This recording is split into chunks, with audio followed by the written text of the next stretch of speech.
अच्छा, गीता का एक श्लोक है जो सबको याद है लगभग। बताओ गीता का कौन सा श्लोक आपको याद है? लगभग सबको याद है। हम जरा सा बोल देंगे आपको याद आ जाएगा। पूरे श्लोक से नहीं, आपको जरा सी सूक्ति से काम हो जाएगा। वो श्लोक यह है, हम सबको ये श्लोक बहुत पहले याद हो गया था। बात बात में लोग कहते हैं कर्मण्येवाधिकारस्ते माँ फलेषु कदाचन। पूरा ना बोलो, पर आदमी इतना तो बोलती है ना, कर्मण्येवाधिकार, तू कर्म कर। यदि आप श्लोक भी नहीं बोलते तो अर्थ बोलते होंगे कि तू कर्म कर, फल की इच्छा ना कर। ये श्लोक का ही अर्थ है, कर्मण्येवाधिकारस्ते माँ फलेषु कदाचन। क्यों जी? सही है। अब ये श्लोक है, ये गीता में भगवान 5,500 साल पहले क्या कहा भगवान ने कि कर्म कर, फल की इच्छा ना कर। कर्म में मन लगा। लेकिन आजकल के लोग बस वो ही बात नहीं मानते जो भगवान ने कही और जो ठीक है। बस पहले फल फिर कर्म। पहले कर्म। बताओ पहले फल या पहले कर्म? के पहले फल? आपके हिसाब से पहले क्या होता है, फल या कर्म? पहले क्या होता है? हाँ? कर्म। कुछ लोग कहते हैं पहले फल। भाई मजदूर सबसे पहले आपसे यही तो पूछेगा हमें कितना दोगे। मजदूर आपको क्या कहता है? भाई हमें ले जा रहे हो काम कराने के लिए, कितना दोगे? 500 दोगे, 600 दोगे, 400 दोगे? कंफर्म करता है ना वो। तो पहले उसकी नजर किस पर है? फल पर। पर कुछ, अब जैसे आप गाड़ी खरीदने जाते हैं तो गाड़ी जब खरीदने जाते हैं तो आप पहले क्या पूछते हैं वहां पर? क्या एवरेज है, इसकी क्या क्षमता है, इसकी इंजन क्वालिटी क्या है, इसकी विशेषता क्या है, एयरबैग इत्यादि कितने हैं, स्पीड कितनी है, विषम परिस्थिति में हमें इससे क्या लाभ है, अन्य सवाल आप करते हैं। तो आप पहले किस पर आपकी नजर जा रही है? फल। इसके फल क्या है, परिणाम क्या है इसका? हम बाद में गाड़ी खरीदेंगे, पहले उसके फायदे बताओ, मीन्स उसका फल बताओ। सामान्य व्यवहार में तो यही होता है। लेकिन ये बातें कुछ जगह लागू हैं। अब देखो, कुछ जगह मैं ऐसी बता रहा हूं जहां फल पर विचार कर ही नहीं सकते पहले। अब जैसे किसान खेत में बीज बोएगा। अब वो कहे कितनी फसल होगी, बताओ। किसान पूछे पड़ोसी से या आपसे कि भाई साहब मैं खेत में बीज बोऊंगा तो बताओ मेरी कितनी फसल आएगी? आप बता सकते हैं? आप बता सकते हैं? कितने क्विंटल फसल आएगी आप बता सकते हैं? आप में से कोई बता सकता? नहीं। भैया तू कर्म कर, तू फसल बो दे, तू पानी डालना, खाद डालना, प्रॉपर उसकी देख रेख करना। कितना आएगा वो तेरे हाथ में और मेरे हाथ में नहीं है। वो किसके हाथ में है? जोर से ईश्वर के हाथ में।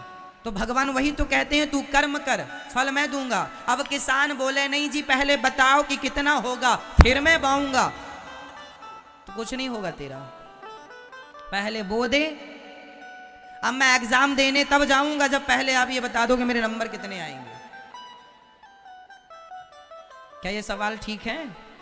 अब कोई बच्चा जिद करे कि मैं एग्जाम देने तब जाऊंगा जब आप ये बताओगे मुझे नंबर कितने मिलेंगे, तो नंबर पहले है या एग्जाम पहले है? जोर से। एग्जाम पहले है, नंबर बाद में है। कर्म पहले है, कर्मों का फल। गाड़ी में, मजदूरी में तो आप फलों पर दृष्टि डालते हैं, लेकिन दृष्टि भले फल पर है पर कर्म पहले ही करना पड़ेगा। भाई तू मजदूरी कर तो पहले, काम कर, शाम को तेरे को पेमेंट मिलेगी।